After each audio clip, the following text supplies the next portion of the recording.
you, now where do you go? Hey you, you should let it flow.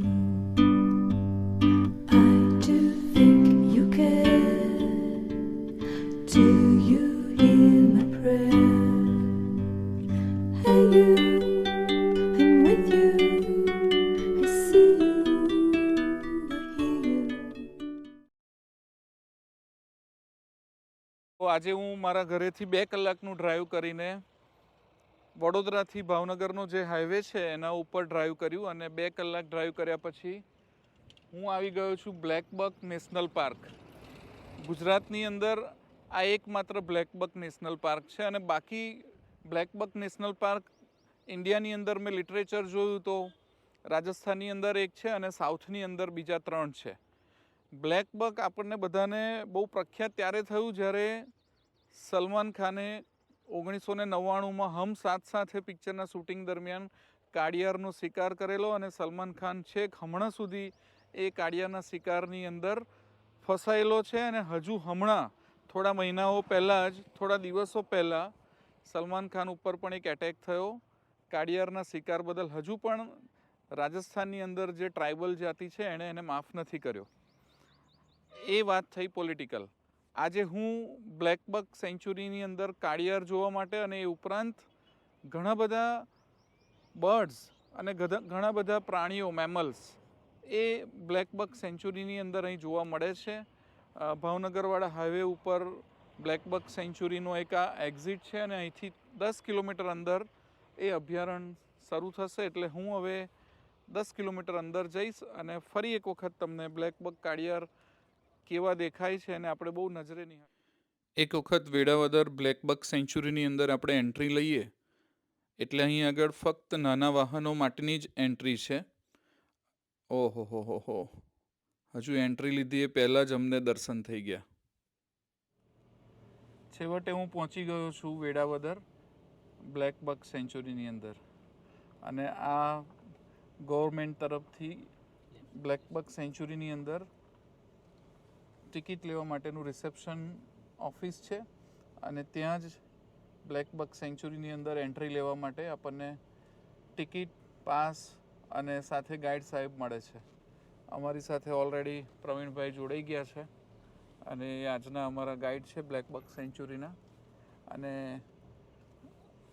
ધૂમધકતો તડકો છે એટલે અમે નક્કી કર્યું કે પહેલાં વેટલેન્ડની અંદર જઈએ. ત્યાં આગળ બ્લેકબકનું સાઇટિંગ થવાના ચાન્સીસ થોડા વધારે છે. અત્યારે ઉનાળો છે એટલે સામાન્ય રીતે આપણે એવું માની રહીએ કે જ્યાં આગળ પાણીનો સોર્સ હોય ત્યાં આગળ કાળિયાર અને મેલ ફિમેલ બંને કાળિયાર અને એમના બચ્ચાઓ આ બધા જ્યાં પાણીનો સોર્સ હોય ત્યાં આગળ ભેગા થયા હોય. એવું કહેવાય છે કે 1972ની અંદર વેળાવદર બ્લેકબક સેન્ચુરીની સ્થાપના થયેલી અને એ પહેલાં ઇન્ડિયા જ્યારે આઝાદ નહોતું ત્યારે ભાવનગરના મહારાજા આ કાળિયારના રહેવાની જે જગ્યા હતી એ અરાઉન્ડ 16 કિલોમીટર એરિયાની અંદર તે વખતે ફેલાયેલું હતું અને ગવર્મેન્ટે એની અંદર બીજા 18 કિલોમીટર એડ કર્યા એટલે ટોટલ અત્યારે 32થી 36 કિલોમીટરનો એરિયા છે જેની અંદર બ્લેકબક અને બીજા બધા પક્ષીઓ અને પ્રાણીઓ રહે છે અને આપણને જોવા મળે છે. ભાવનગરના મહારાજા જે તે સમયે આનો શિકાર માટે યુઝ કરતા. હવે શિકાર ઉપર તો સંપૂર્ણ પ્રતિબંધ છે અને ગવર્મેન્ટનો જે જંગલ ખાતાનો વિભાગ છે એ આ સેન્ચુરીનું રખરખાવનું કામ કરે છે અને એને સાચવણીનું કામ કરે છે. પાર્કની અંદર અમે આજે એન્ટ્રી તો લઈ લીધી છે પણ આ મે મહિનો છે ક્યાંય છાંયડાનો આસાર નથી અને એ છાંયડો નથી તો નજીકમાં કાળિયાર પણ નથી. દૂર દૂર નજર કરીએ તો બધે જ ખારો પાટ દેખાય પણ તે છતાં નેશનલ પાર્કની અંદર જે રસ્તાઓ ડેવલપ થયા છે એ કાચા છે પણ બહુ જ સરસ છે. ઓલમોસ્ટ 3 કિલોમીટર જેટલું અંદર બ્લેકબક સેન્ચુરીની અંદર સફારીની અંદર અમે આવી ગયા છીએ પણ હજુ સુધી કોઈ એવું સંતોષકારક સાઇટિંગ બ્લેકબકનું થયું નથી. દૂર દૂર સુધી સોલ્ટેડ લેન્ડ દેખાય છે, ખારો પાટ છે એકદમ અને એવું કહેવાય છે કે અત્યારે ધૂમ તકતો તાપ હોય ત્યારે બ્લેક બક્સના જે ઝુંડ છે એ કોઈ એવી જગ્યા શોધીને બપોરે તડકામાં આરામ કરતા હોય જેથી કરીને લોકેશન બહુ દૂર જતું રહે અને એનું સાઇટિંગ કરવું મુશ્કેલ થઈ જાય છે. તે છતાંય ગરમીની અંદર હું મારો પ્રયાસ ચાલુ રાખીશ કે મને ક્યાંક ને ક્યાંક એ જોવા મળી જાય. આજે મે મહિનાની 5મી તારીખ થઈ છે અને મારું અહીં આવવાનું મેઇન કારણ એ જ હતું કે મે મહિનાની અંદર જે આ બધું ગ્રાસ દેખાય છે ને એ બધું અત્યારે સરસ ગોલ્ડન સોનેરી કલરનો શેડ લઈ લીધું હોય છે અને સોનેરી કલરના ગ્રાસની અંદર આવા સેન્ચુરીના જે વેટલેન્ડ્સ છે એ બહુ અદ્ભુત દેખાતા હોય છે. બસ એક જ કમનસીબી છે કે અમે હવે તો 4 કિલોમીટર જેટલી સફારી કરી પણ હજુ સુધી કોઈ બ્લેક બક્સ અમને સાઇટ નથી કરી શક્યા. અને આજનું વાતાવરણ ખરેખર બહુ અદ્ભુત છે. 5મી મે છે અને અત્યારે જે ધૂમ ધકતો તડકો હોવો જોઈએ એની જગ્યાએ આજે થોડું વાદળછાયું વાતાવરણ છે અને ગાડીમાં ચારે બાજુથી પવન પણ બહુ જબરજસ્ત આવે છે. ઘાસ સરસ મંદ મંદ હલી રહ્યું છે અને રસ્તો એકદમ અમારા માટે જાણે બનાવ્યો હોય એવો ખાલીખમ છે. પ્રવીણભાઈનું કહેવું એવું છે કે આ તમે એકલા જ આવ્યા અહીંયા આગળ, અત્યારે ભર બપોરમાં કોણ આવે? અહીંયા આગળ કોઈ સફારી કરવા આવતું હોય આટલા બપોરે તડકાની અંદર? એટલે સફારી કરવાનો સારામાં સારો સમય છે સવારે સનરાઈઝ અને સાંજે સનસેટ. સનસેટ કરતાં પણ સનરાઈઝનો સમય બહુ સારો છે અહીં આગળ સફારી કરવા માટે. અને ઓક્ટોબર મહિનાથી લઈ અને માર્ચ મહિના સુધી જો અહીં આગળ વિઝિટ કરીએ તો અનેક પક્ષીઓ જે માઇગ્રેટરી બર્ડ્સ છે એ પણ અહીં આગળ જોવા મળે છે અને મેમલ્સ અને જસ્ટ બ્રીડિંગ અથવા રૂસ્ટિંગ કરીને બધા પરવાર્યા હોય એટલે અહીં આગળ એમની સંખ્યા પણ બહુ જોવા મળે ઓક્ટોબરની અંદર. November, December, January, March and સુધી અહીંનો સમય બહુ જ વિઝિટ કરવા માટે સાનુકૂળ છે.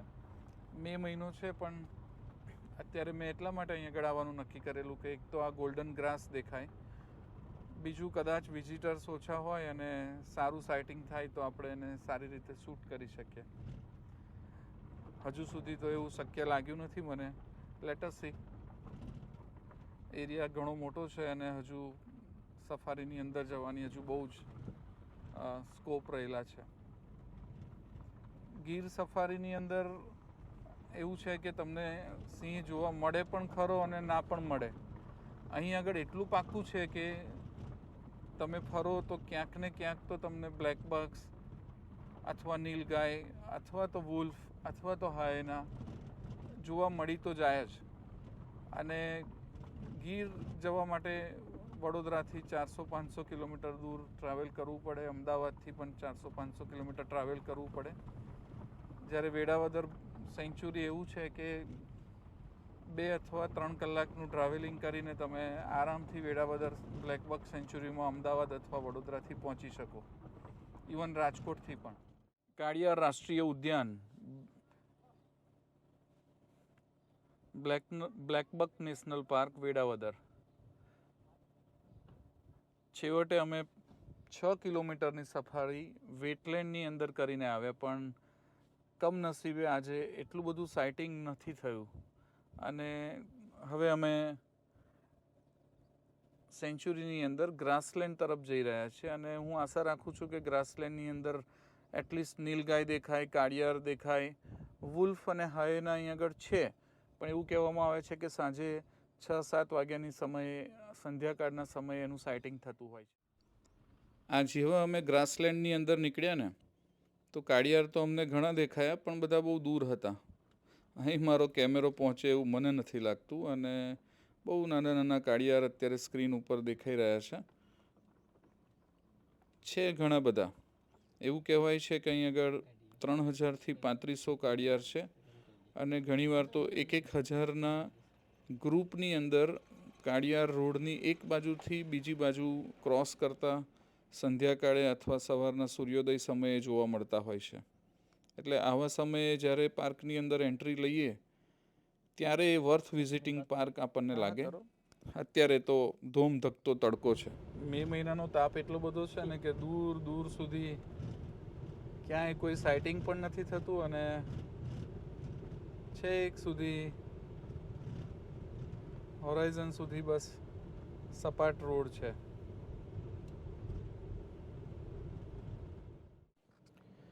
ભલે ને કાળિયાર એટલા બધા ના દેખાય, પણ અહીં આગળ જે આવા સિનેમેટિક શોટ મળે છે ને એ બહુ અદ્ભુત છે. આ નેશનલ પાર્કની અંદર આવા ધૂમ ધકતા તાપમાં હું આવ્યો અને આવા શોટ લઈ શક્યો એ વર્થ વિઝિટિંગ લાગ્યું મને. જબરજસ્ત લાગે છે ને કોઈ કેનિયન મૂવી જોતા હોય આપણે એવા લેન્ડસ્કેપ છે આ બધા. દૂર દૂર ક્ષિતિજ સુધી બસ ધરતી અને આકાશનો જ્યાં સંગમ થાય એ આપણને એક જ જગ્યાએ ઊભા રહીને દેખાય. બહુ જબરજસ્ત. અને આ છે સુગરીનો માળો. દૂરથી અમને આ દેખાયા એટલે હું એની નજીક પહોંચી ગયો અને અહીં આગળ સુગરીએ અલગ અલગ જગ્યાએ સુગરીએ ગ્રુપની અંદર ઘણા બધા માળા બનાવ્યા છે. અમને તો બહાર તડકો લાગે છે પણ જરૂર આ લોકોને આ માળાની અંદર ઠંડક લાગતી હશે. કુદરતની એ જ કમાલ છે. કુદરત જે કરે એ સૌને રક્ષણ આપે, પક્ષીઓને, પ્રાણીઓને. ખાલી માણસે એવું બનાવી દીધું છે ને કે ઘરે એસીની જરૂર પડે. બાકી આમનું આર્કિટેક્ચર જોરદાર. અને આટલા બધા માળા એક સાથે જે જોવા મળે ને એ ઘણું રેર હોય છે. એક જ ઝાડ ઉપર આખી સોસાયટી જાણે ખીલી ગઈ છે. સુગરી કોઓપરેટિવ હાઉસિંગ સોસાયટી એવું બોર્ડ મારવું જોઈએ અહીં આગળ. આ છે બ્લેકબક નેશનલ પાર્કનું રિસેપ્શન અને અહીંથી જ આપણને બ્લેકબક પાર્કની અંદર એન્ટ્રી થવા માટેની ટિકિટ્સ અને એના માટેની પરમિટ મળે છે. તમે કયા દેશના સિટીઝન છો એના પ્રમાણે ટિકિટનો ચાર્જીસ રહે છે.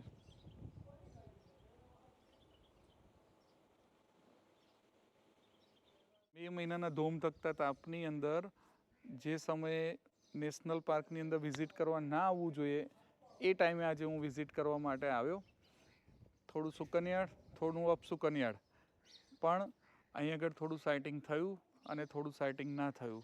મારે જોવા હતા આજે બ્લેકબક, નીલગાય અને જો લક હોત તો આજે વુલ્ફ, કેટ અથવા હાયના પણ જોવા મળત. અમારા ગાઈડ સાહેબ પ્રવીણભાઈએ કહ્યું એ પ્રમાણે સાંજે 5, 6, 7 વાગ્યા પછી સનસેટના ટાઈમે ઘણીવાર વુલ્ફ જોવા મળતા હોય છે, હાયના જોવા મળતા હોય છે. ટાઈમ બહુ ઓછો છે મારી પાસે અને મારે આજે ઘરે પાછું પહોંચવું પડે એવું છે.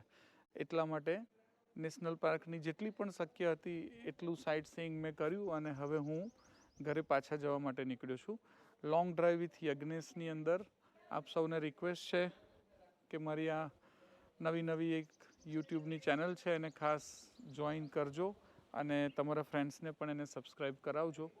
ફરી એક વખત આવતા રવિવારે એક બીજી જગ્યાનો લોંગ ડ્રાઈવ આપણે કરીશું અને અહીં આગળ બ્લેકબક નેશનલ પાર્કની અંદર સાનુકૂળ સમયે ફરી એક વખત મારી વિઝિટ કરવાનો પ્લાન છે એટલે એનો પણ વિડીયો આપણે ફરી પોસ્ટ કરીશું.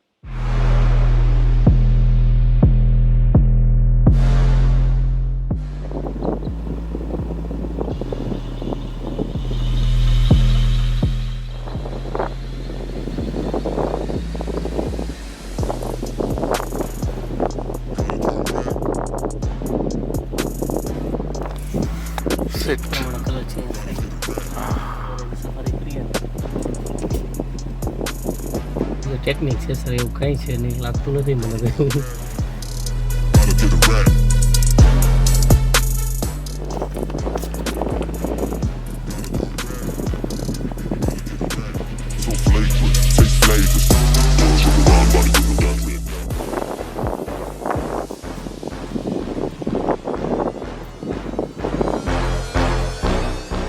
શૂટ કરવા આવ્યો છું તો થોડું ઊંચું જો ક્રોસિંગ હોય ત્યારે બની